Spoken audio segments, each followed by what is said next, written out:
Hello students, nimbus academy for IAS में आप सभी का एक बार फिर से स्वागत है। स्टूडेंट्स, आज की इस लेक्चर में हम बात करेंगे एचएएस 2025 के मेंस के बारे में कि किस तरह से आपका प्लान जो है वो होना चाहिए। जैसे कि आपको पता ही है, कमीशन के द्वारा जो है प्रोविजनल आंसर की जो है उसको रिलीज किया जा चुका है। निम्बस एकेडमी के द्वारा जो है वहां भी आंसर की जो है वो रिलीज की गई थी, उसमें भी कुछ गलतियां जो है वो हमारी तरफ से हुई हैं, उसके लिए हम क्षमावादी हैं। बट कमीशन की प्रोविजनल आंसर की है उसमें भी कुछ एक क्वेश्चन जो है वो डिस्प्यूटेड हो सकते हैं और उनको जो है वो स्क्रैप भी किया जा सकता है। तो आई होप आप लोगों ने जो है उसको टैली कर लिया होगा अपने मार्क्स जो है। उसके बाद जो है अब कमीशन जो है वो कुछ ही दिनों में जो अपने जो फाइनल आंसर की है उसको भी रिलीज करेंगे, उसके द्वारा भी आप लोग यहाँ पे अपने मार्क्स जो है वो चेक कर सकते हैं। लेकिन फिर भी 3 तरह के सिनेरियो जो है वो यहाँ पे बन सकते हैं। जिस तरह का एग्जाम था उसके अकॉर्डिंग मैं आपको बताना चाहता हूँ। हालांकि इससे पहले जो लेक्चर हुआ था उसमें मैंने आपको बताया था कि जो भी एस्पिरेंट्स 110 प्लस के आसपास खुद को देख रहा है उसको तो बिल्कुल स्पीड अप कर देना चाहिए अपनी प्रेपरेशन को। लेकिन फिर भी जब आंसर की आई और उसके बाद जब इस एग्जाम को देखा गया तो उसमें जो है 3 सिनेरियो जो है वो हमारे सामने बन के आ रहे हैं, उनको थोड़ा सा समझ लेते हैं और फिर एक प्लान जो है वो मैं आपके साथ डिस्कस करूंगा कि आपका एक बेसिक अप्रोच क्या होनी चाहिए जब आप मेंस के लिए जो है यहाँ पे प्लान कर रहे होंगे। ये जो वो एस्पिरेंट्स रहेंगे जिन्होंने पहली बार प्री निकाला होगा, ये वो एस्पिरेंट्स भी होंगे जिन्होंने मल्टीपल टाइम प्री निकाला है और उसके बाद मेंस के लिए जो है वो टारगेट कर रहे हैं। तो ये प्लान सभी के लिए होगा। एक बेसिक सी अप्रोच मैं आपको बताऊंगा। देखिए फ्रेंड्स, 3 सिनेरियो की जब आप बात करेंगे, एक तो आप होंगे कि 90 से 105 के बीच में जो है कोई अगर एस्पिरेंट्स खुद को इस स्लैब में देख रहा है मार्क्स प्रोविजनल आंसर की के बाद, उसको ठीक मेंस की आंसर जो है, मेंस की जो प्रेपरेशन है माफ कीजिएगा, वो यहाँ पे स्टार्ट कर देनी चाहिए बिना कुछ सोचे हुए। बिकॉज यहाँ पे अगर आप देखेंगे तो पॉसिबिलिटी है कट ऑफ जो है इसी के बीच में कहीं पे जाने वाला है, तो इसलिए मेंस का प्रिपरेशन जो है वो आप लोगों को यहाँ पे कर देना चाहिए। अगर आप सेकंड सिनेरियो की बात करते हैं तो हो सकता है कि 90 टू 95 के बीच में भी है कोई एस्पिरेंट्स यहाँ पे हो सकता है। तो अगर आप 90 और 95 के स्लैब में खुद को देख रहे हैं तो उनके लिए मेरा सुझाव ये रहेगा कि आप मेंस की तैयारी तो स्टार्ट कर दीजिए, लेकिन साथ साथ जो है अगर आपका कोई अपकमिंग एग्जाम है उस अपकमिंग एग्जाम के लिए भी आप लोग अपना प्लान बनाना जो है वो स्टार्ट कर दीजिएगा।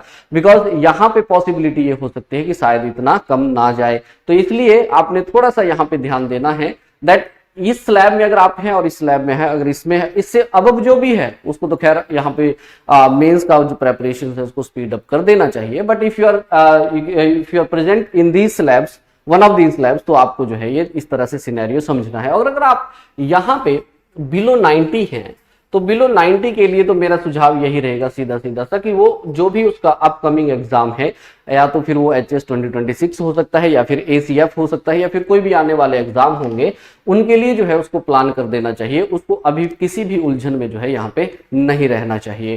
फ्रेंड्स, ये 3 सिनेरियो बन सकते हैं और इन्हीं 3 सिनेरियो में जो मेंस की तैयारी करेंगे उनके लिए आज का ये छोटा सा मेरी तरफ से प्लान रहेगा। प्लान इन द सेंस एक बेसिक सी अप्रोच मैं आपको बताऊंगा कि किस तरह से आप टारगेट कर सकते हैं, क्योंकि चीजों को समझना बहुत जरूरी है। बिकॉज मेंस जो है स्टूडेंट्स एक स्ट्रक्चर्ड वे में जो है आप लोगों की प्रेपरेशन की डिमांड करता है। ये प्री की तरह जो है इसका थोड़ा सा यू कैन से, अगर आप नेचर की बात करें, बहुत डिफरेंट नेचर होता है, तो इसलिए स्ट्रक्चर वे में आपको प्रेपरेशन इसमें करनी होती है। तो स्ट्रक्चर वे में कैसे प्रेपरेशन की जा सकती है उसी के बारे में जो है आज हम जो है आपके साथ यहाँ पे डिस्कस करेंगे, राइट। तो देखिए, मेंस को पहले यहाँ पे उस सिनेरियो को समझने से पहले जो है मैं आप लोगों को मेंस के बारे में थोड़ा सा आइडिया दे देता हूं। जब भी आप लोग एचएस के मेंस की बात करते हैं स्टूडेंट्स, तो उस मेंस में जो है आप लोगों को नंबर ऑफ एग्जामिनेशंस कंडक्ट कराए जाते हैं, जिसमें से एक हिंदी का एग्जामिनेशन रहता है और उसके बाद जो है इंग्लिश एग्जामिनेशन जो है, इंग्लिश का एग्जाम जो है ये भी कंडक्ट कराया जाता है। आफ्टर दैट अगर आप देखेंगे स्टूडेंट्स तो एक एग्जाम जो है यहाँ पे एसए का जो है आपसे कंडक्ट करवाया जाएगा और कमीशन जो है 3 जीएस के पेपर जो है वो कंडक्ट कराता है, जीएस 1, 2 और 3। और उसके साथ साथ अगर आप देखेंगे तो ऑप्शनल जो होता है उस ऑप्शनल के 2 पेपर जो है यहाँ पे कंडक्ट करवाए जाते हैं, ऑप्शनल के लिए पेपर 1 और पेपर 2।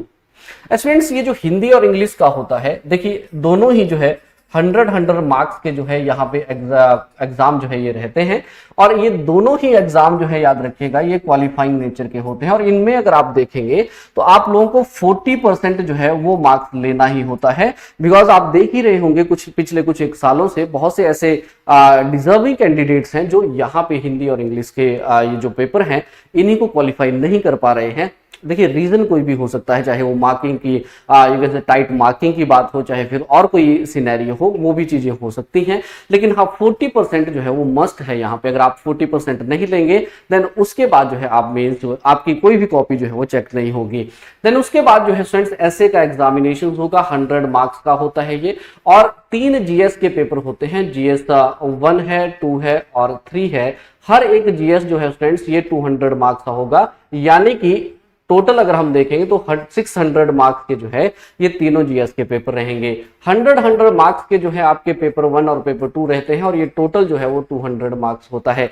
स्टूडेंट्स ये जो ऐसे 3 जीएस पेपर और ऑप्शनल पेपर जो होता है, इन तीनों का जो है आप लोगों के लिए आगे फिर पर्सनालिटी टेस्ट भी होता है। लेकिन हाँ इन तीनों की इंडिविजुअली भी मार्क्स जो है वो चेक किए जाते हैं, उसके बेस पे भी मेरिट यहाँ पे बनता है। लेकिन एग्रीगेट अगर आप देखेंगे, जिसको हम हमेशा इग्नोर करते हैं, वो होता है 45%। इन तीनों में आपका एग्रीगेट जो है वो 45% के आसपास जो है वो होना चाहिए। अगर आप टोटल की बात करते हैं यहाँ पे, तो उसमें जो 45 है वो 405 मार्क्स जो है वो बनता है, यानी कि मिनिमम इतना मार्क्स तो आपका होना चाहिए अगर आप लोगों को जो है अगली स्टेज पे जाना है। बिकॉज प्री मेंस और इंटरव्यू होता है, तो मेंस की हम बात कर रहे हैं, फिर उसके बाद आपका पर्सनालिटी टेस्ट होगा। तो याद रखना है हिंदी इंग्लिश 40% इतना एग्रीगेट होना चाहिए, और यहाँ पे 45% का एग्रीगेट होना चाहिए। फिर उसके बाद जब आप इस स्टेज को क्वालिफाई करेंगे तो आपका पर्सनालिटी टेस्ट होता है 150 मार्क्स का, और उसके बाद फिर ये वाला मार्क्स और ये वाले मार्क्स जो है ये सारे इनको प्लस करके जो है फिर मेरिट यहाँ पे रिलीज किया जाता है, और उसी मेरिट के अकॉर्डिंग जो है रैंक डिसाइड किया जाता है, और रैंक के अकॉर्डिंग जो है वो सर्विसेज अलॉट की जाती हैं। इस तरह से जो है वो पूरा मेंस का सिनेरियो रहता है। ये भी आप लोगों को थोड़ा सा समझना बहुत जरूरी है, बिकॉज यहाँ पे भी कुछ दिक्कतें जो है स्टूडेंट्स जो है वो फेस कर रहे हैं। अब सवाल यही आता है स्टूडेंट्स कि मेंस का ये जो एग्जामिनेशन है ये कब तक हो जाएगा, आपको हमेशा ये कंसर्न रहता है। तो मैं आपको ये बताना चाहता हूं कि अगर हम पिछले जो लास्ट हमारा एचएस का एग्जाम कंडक्ट कराया गया था, उसकी अगर हम बात करेंगे तो 30 जून जो है वो प्री एग्जामिनेशन हुआ था, और मेंस जो है वो 3 अक्टूबर से लेके 10 अक्टूबर के बीच में जो है उसको कंडक्ट कराया गया था। इस बार का अगर आप प्री देखेंगे तो प्री एग्जामिनेशन जो है वो 29 जून को जो है कंडक्ट कराया गया था। तो पॉसिबिलिटी ये है फ्रेंड्स कि जो हमारा मेंस का एग्जामिनेशन है, जो एचएस मेंस 2025 है, पॉसिबिलिटी यही है कि ये अगेन अक्टूबर के महीने में जो है इसको कंडक्ट करवाया जाए। चाहे फिर ये फर्स्ट वीक हो सकता है, लास्ट वीक भी हो सकता है, पॉसिबिलिटी लगा रहा हूं मैं, बिकॉज अगर आप लास्ट को कंपेयर करेंगे तो अक्टूबर के महीने में पेपर जो है वो कंडक्ट करवा लिया गया था। अब इस तरह से मानसून है, मानसून के बाद जैसे ही अक्टूबर जो है ये मंथ चलेगा, कंडक्ट जो है पेपर हो सकता है। यानी कि अगर आप देखेंगे तो मेंस 2025 के लिए कम से कम 3 मंथ का प्लान जो है फ्रेंड्स वो आपके पास यहाँ पे होना चाहिए। ये 3 महीने जो है आपको मेंस के लिए दिए गए हैं, जो कि बहुत कम समय भी है मैं आपको बता दूं। लेकिन हाँ, जिसने भी पहले तैयारी की है उसके लिए मोर देन इनफ भी हो सकते हैं। लेकिन जो एस्पिरेंट्स जिन्होंने पहली बार जो है इस प्री को क्वालिफाई किया होगा, या फिर उस स्लैब में अगर खुद को वहां पे देख रहे होंगे, तो उनके लिए थोड़ा सा चैलेंजिंग जो है वो रहने वाला है। लेकिन इस चीज को थोड़ा सा इजी करने के लिए मैं आप लोगों को एक बेसिक प्लान जो है वो बताता हूं। देखिए फ्रेंड्स, अगर आप इस 3 महीने के ये जो पूरा टाइम फ्रेम है इसको अगर आप प्लान करेंगे, बिकॉज स्ट्रक्चर वे में आपको तैयारी करती है, तो उसके लिए मैं 2 टूल्स जो है वो आप लोगों के सामने जो है यहाँ पे रखने की कोशिश करूंगा, जिसमें से सबसे पहला है सिलेबस। देखिए, अगर आप इन चीजों के साथ फैमिलियर नहीं होंगे, और दूसरी चीज हो जाएगी प्रीवियस ईयर्स के क्वेश्चन पेपर, अगर आप इन दोनों चीजों के साथ फैमिलियर खुद को नहीं करेंगे तो मैं आपको फिर से बोल रहा हूं कि आपको दिक्कतें जो है वो आने वाली हैं। बिकॉज जब तक आपको ये नहीं पता कि कमीशन जो है वो किस तरह से आपसे सवाल पूछता है, कैसे सवाल पूछता है, पढ़ना क्या है आप लोगों को, स्ट्रक्चर वे में किस तरह से चीजों को जो है वो यहाँ पे चेक किया जा सकता है, दैट क्या बेसिक रिक्वायरमेंट रहती है, उन सारी चीजों को जब तक आप समझेंगे नहीं तो दिक्कत जो है वो आने वाली है। तो देखो, सिलेबस जो है स्टूडेंट्स, ये आप लोगों को बताता है कि आपको पढ़ना क्या है, आपको ये बताता है कि भाई देखो, किसी भी एग्जाम के लिए जो बेसिक रिक्वायरमेंट है वो एक्चुअली में क्या है, और किस तरह से फिर आप अपनी स्ट्रक्चर वे में जो है वो प्रेपरेशन कर सकते हैं। ये तीनों ही सिनेरियो जो हैं इस सिलेबस से यहां से निकलते हैं। बिकॉज सिलेबस जो है स्टूडेंट्स, अब आपने करना क्या है, जब आप मेंस का सिलेबस ले लेंगे तो उसको आपने इन डेप्थ ब्रेकडाउन जो है उसका करना है। बिकॉज ये बहुत जरूरी है, मेरी बात को थोड़ा सा ध्यान से यहाँ पे सुनिएगा प्लीज, कि इन डेप्थ ब्रेकडाउन जो है वो सिलेबस का मस्ट है, क्योंकि यहीं से फिर आपको ये पता चलेगा कि किस जीएस में जो है क्या चीजें आपसे डिमांड की जा रही हैं। एग्जाम्पल के तौर पे इन डेप्थ ब्रेक का मतलब है, for example we have GS1। अब GS1 में अगर आप देखेंगे तो वी हैव यूनिट 1 है, यूनिट 2 है और यूनिट 3 है, राइट। अब हर एक यूनिट में अगर आप देखेंगे तो सब यूनिट 1 आपको मिलेगा, सब यूनिट 2 मिलेगा, सब यूनिट 3 मिलेगा। यही सिनेरियो जो है वो सबके साथ है। इन डेप्थ ब्रेकडाउन का ये मतलब है फ्रेंड्स, आपको ये पता होना चाहिए कि GS1 का जो यूनिट 1 है उसका सब यूनिट 1 जो है उसमें से आप लोगों से कमीशन ने जो है वो क्या डिमांड किया हुआ है, इसके बारे में आपको आइडिया होना चाहिए। हर एक छोटी से छोटी बारीक से बारीक चीज के बारे में आपको जो है यहाँ पे आइडिया होना चाहिए। ये बहुत इंपॉर्टेंट आपके लिए रहेगा, बिकॉज यहीं से फिर पूरा का पूरा एनवायरमेंट जो है वो आप यहाँ पे समझेंगे। दूसरा मैं आपको टूल यहाँ पे बताता हूँ प्रीवियस ईयर्स के क्वेश्चन पेपर, कि किस तरह से आप दोनों को साथ में लेके चलते हैं। देखो इसमें आगे मैं एक एग्जांपल भी छोटा सा आपको दूंगा। पीवाईक्यू जो होते हैं ये एक्चुअली में आपको ये बताते हैं कि what is the trend, trend क्या है आपसे क्वेश्चंस डिमांड करने का, और किस तरह से यू कैन से फ्रेम किया जाता है एक क्वेश्चंस को, या फिर जो टाइम मैनेजमेंट है वो कैसे करनी है। वो सारी चीजें जो है वो पीवाईक्यूज के थ्रू जो है वो यहाँ पे बताई जाती हैं। प्रीवियस ईयर्स के क्वेश्चंस पेपर जो है वो आप लोगों को यहाँ पे आइडिया देते हैं दैट किस तरह की आपकी अप्रोच होनी चाहिए। कोई एक पर्टिकुलर सब यूनिट है, उस सब यूनिट से कौन कौन से क्वेश्चन आते हैं, क्या मुझे पढ़ना है वहां पे, किस तरह से पढ़ना है मुझे वहां पे, वो सारी चीजें जो है वो आपको प्रीवियस ईयर्स के क्वेश्चन पेपर बताते हैं। इन दोनों टूल्स को आप किस तरह से देखिए यहाँ पे यूज कर सकते हैं उसको मैं आपको बता देता हूं।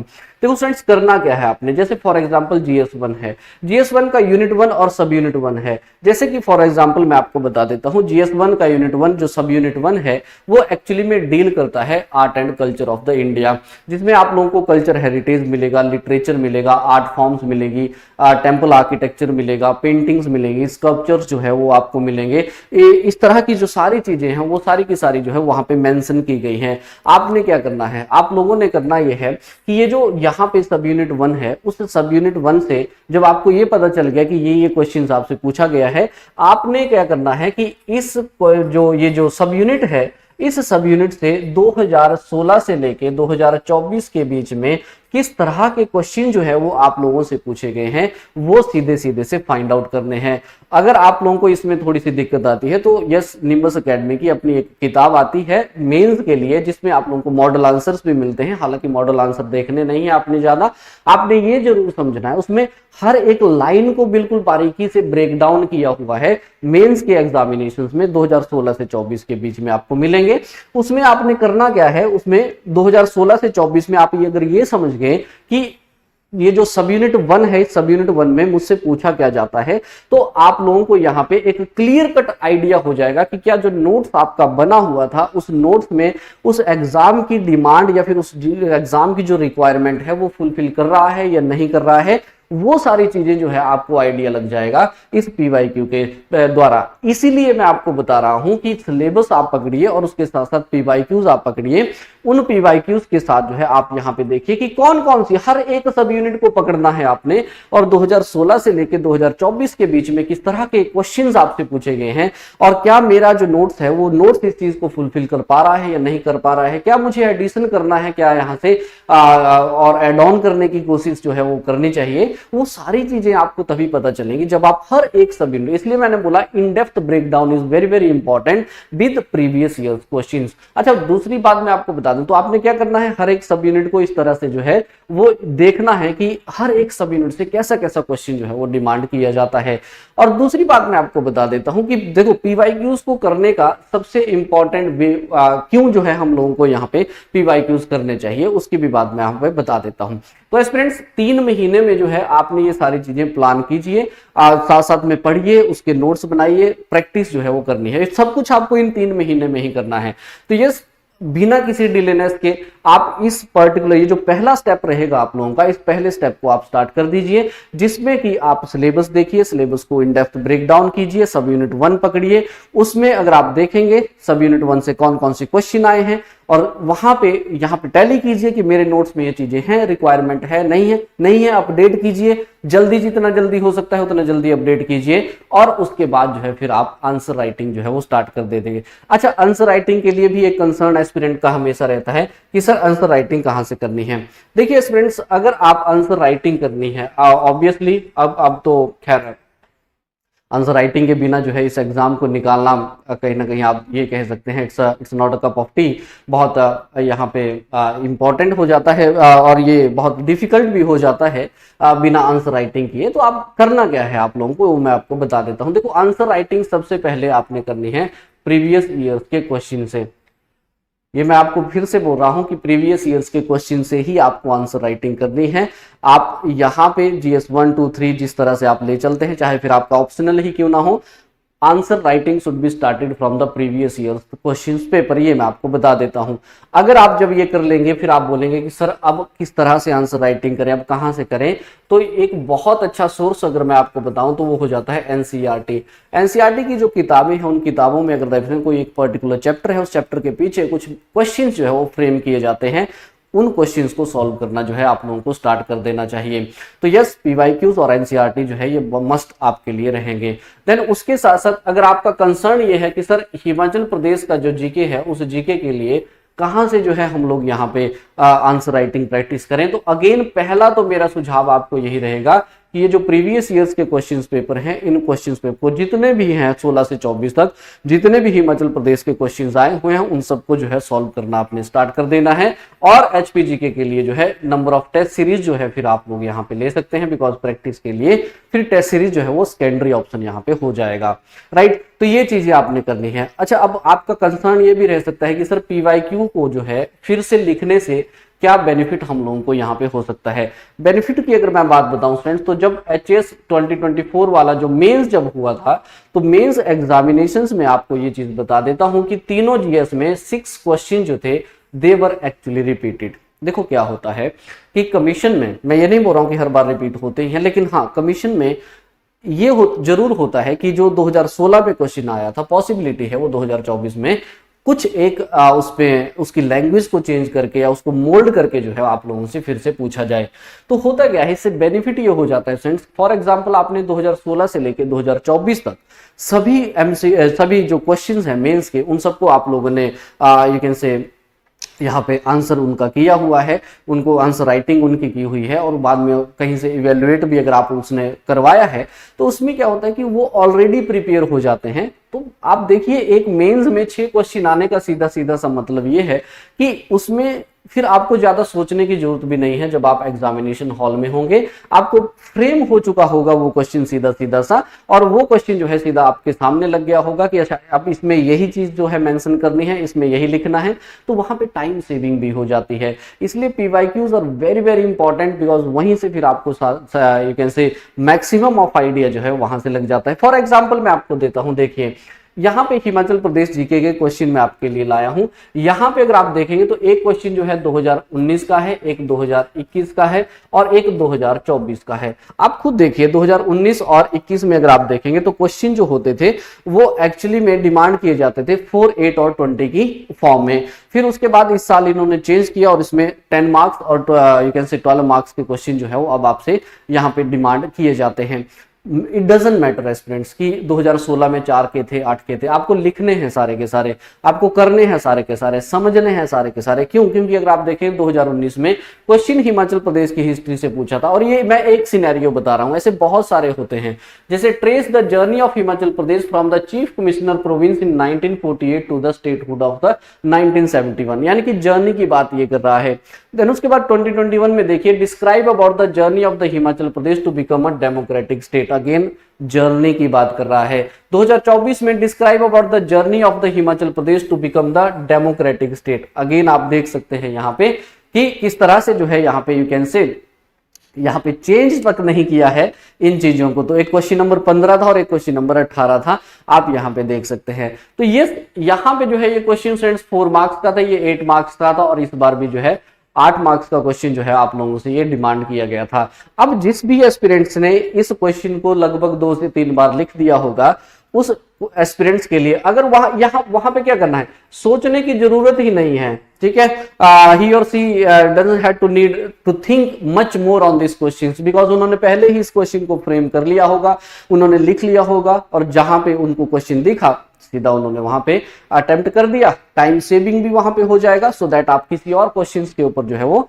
यहाँ पे सोच सकते हैं, थोड़ा समय जो है आप लोगों को किसी दूसरे क्वेश्चन के ऊपर जो है यहाँ पे मिल जाता है। Are you getting my point? What I am trying to say is that कि देखो एस्पिरेंट्स, ये जो आंसर राइटिंग अगर आपने करनी है, PYQs are very very important, because आप जब एनालाइज करेंगे खुद 2016 से लेके 2024 के बीच में जब आप लोग यहाँ पे एनालाइज करेंगे इन क्वेश्चंस को, तो you will find out that कि बहुत से ऐसे क्वेश्चन हैं जो रिपीट होते हैं, बहुत से ऐसे सेक्शन हैं जहां से क्वेश्चंस रिपीट हो जाते हैं। मैं ये नहीं बोल रहा हूं कि हर बार ही हो सकते हैं, लेकिन हाँ इतना जरूर है कि अगर आप इस बार इन सभी को जो है यहाँ पे सॉल्व कर लेंगे, यहीं से आंसर राइटिंग अपनी स्टार्ट करेंगे, तो बहुत ज्यादा बेनिफिट आपको होने वाले हैं, टाइम सेविंग आपकी हो सकती है, और उसके साथ साथ आप पूरा फैमिलियर हो जाएंगे कि कौन सी जैसे फॉर एग्जाम्पल मैं आपको बताऊं, डेवलपमेंट के ऊपर जो है हर बार एक क्वेश्चन आता है दैट हिमाचल प्रदेश के रिगार्डिंग जो भी डिजास्टर ये होते हैं, तो डेवलपमेंट और इस तरह के डिजास्टर को जो है लिंकिंग में जो है क्वेश्चन आता है, ना जाने कितनी बार आपसे क्वेश्चन डिमांड किया गया है। और जब भी आप लोकल बॉडीज की बात करते हैं, म्युनिसिपैलिटीज के चैलेंजेस जो है मल्टीपल टाइम आपसे पूछे जा चुके हैं, आप जब एनालाइज करेंगे आप लोगों को जो है ये आइडिया लगेगा। हालांकि मैं भी यूट्यूब पे जो है आपको इस तरह के सेशन जो है वो आपके सामने लेके आता रहूंगा, सो दैट आपको जो है पूरा ओवरऑल एक आप फैमिलियर हो सके इन चीजों से कि इस यूनिट से जो है ऐसी कौन सी वो चीजें रहती हैं जिन चीजों के ऊपर जो है हमें टारगेट यहाँ पे करना चाहिए। तो सबसे पहले मेरी रिक्वेस्ट आपसे यही रहेगी, अगर आप मेंस की प्रिपरेशन कर ही रहे हैं तो उसमें आप प्रीवियस ईयर के क्वेश्चंस और सिलेबस यहीं से जो है आप शुरुआत कीजिए, और फिर टैली कीजिए आपके नोट्स में वो डिमांड्स हैं या नहीं है, उसके बाद आप आंसर राइटिंग वहां से स्टार्ट कर दीजिए। राइट, फर्दर किसी भी तरह का अगर आपका क्वेश्चन होगा, क्वेरी होगी, आप कमेंट के थ्रू जो है मुझसे यहाँ पे पूछ सकते हैं। तो आज के इस लेक्चर में फिर इतना ही, जिसमें हम लोगों ने ये समझा कि क्या सिनेरियो बन सकता है, किस तरह से आप प्लान कर सकते हैं अपने इन 3 महीनों को, और आंसर राइटिंग जो है वो आप लोगों को कहां से करनी चाहिए। तो मुलाकात होगी फिर से नेक्स्ट सेशन में। Till then take care, have a great day, thank you so much.